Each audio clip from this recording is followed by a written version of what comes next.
Chào mừng các bạn đã đến với chương trình hướng dẫn cắm hoa. Hôm nay mình rất là vui khi mà chia sẻ với các bạn một cái mẫu hoa mình cắm tại nhà, cũng rất là đơn giản ha. Mình sẽ sử dụng hoa lan vũ nữ cũng như là hoa thiên điểu. Đó là hai cái màu hoa chính ha. Đầu tiên là mình có một cái này gọi là cái khay như thế này, mình đặt xốp ở đây ha. Rồi bây giờ mình sẽ cố định xốp bằng cái cây sen que.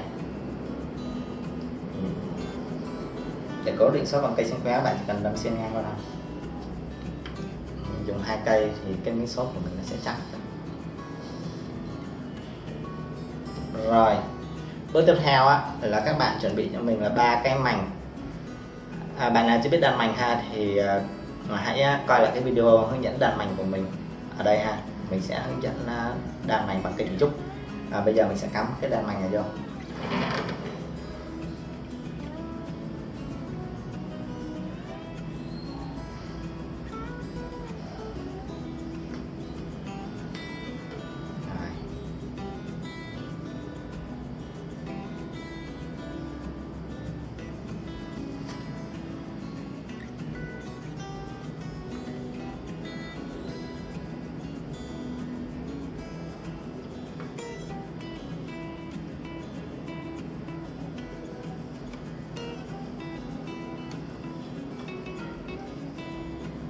Đây các bạn thấy không, mình đã đi xong 3 cái mảnh này.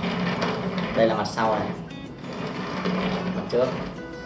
Tiếp theo ha, mình mới dùng kéo mình cắt.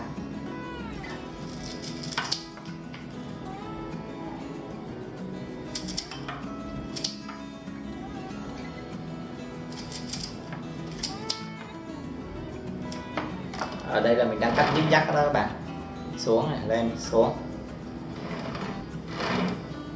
Rồi bây giờ mình sẽ tạo khu rừng. Các người thấy thích khu rừng. Ok, bây giờ mình sẽ tạo khu rừng. Mình sẽ sử dụng là lá dương xỉ mềm và lá đồi tròn ha. Mình sẽ tạo khu rừng ở đây.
Mình dùng tay ngắt hoặc là mình dùng kéo mình cắt cũng được,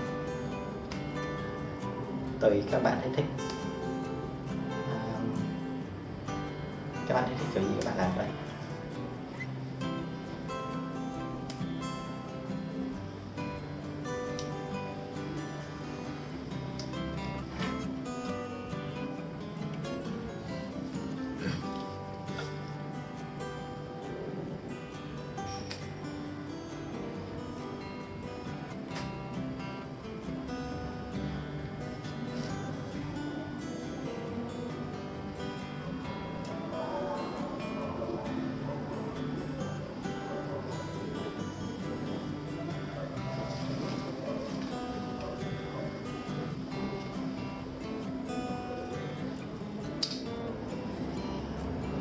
Mình sẽ dùng một ít cỏ đuôi tròn để mình tạo cái độ dày cho cái khu rừng.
Cái khu rừng này các bạn có thể dùng lá sơn tùng cũng được nha.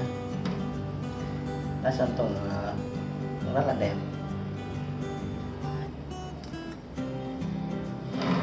Đó. Đây, mình đã tạo xong khu rừng này.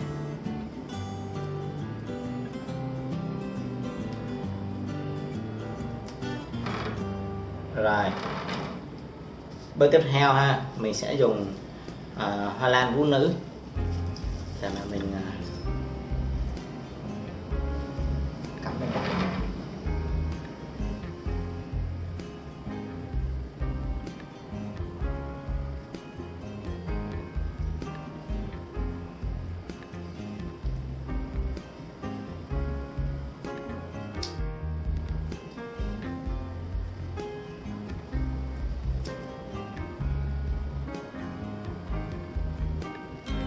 Này ở trong rừng mọc hoa lan.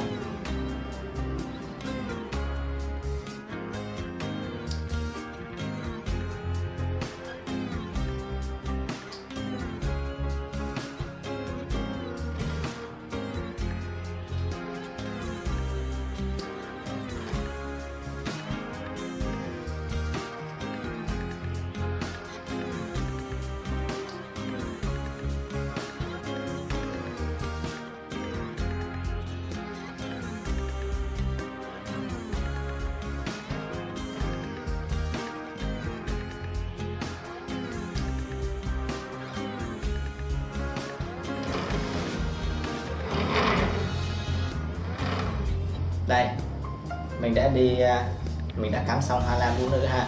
Tiếp theo mình sẽ sử dụng thiên điệu ha.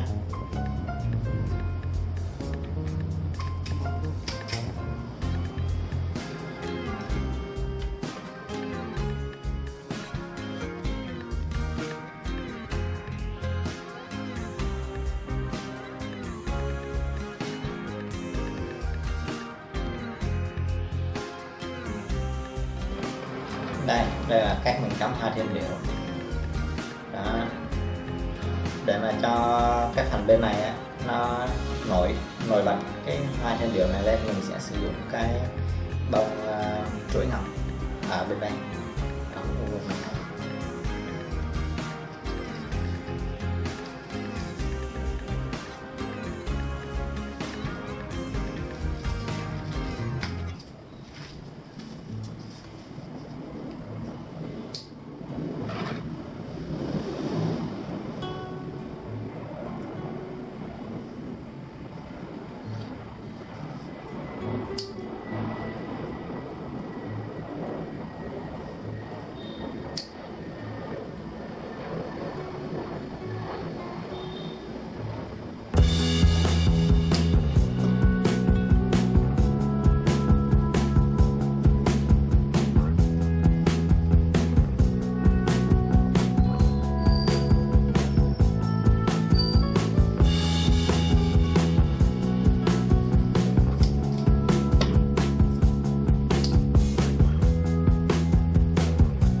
Vậy là mình đã cắt xong cái bình hoa. Mình có thể để bàn sử dụng hoa lan vũ nữ cũng như là hoa thiên điệu, và mình kết hợp vào đây là thân cây thủy trúc, lá dương xị mềm, lá đuôi trồn để mình tạo ra cái làn hoa này, kết hợp cùng với lại là trái chuỗi ngọc ha. Thì đây là làn hoa với cái tông màu cam, màu vàng màu cam, tức là tông màu sáng á.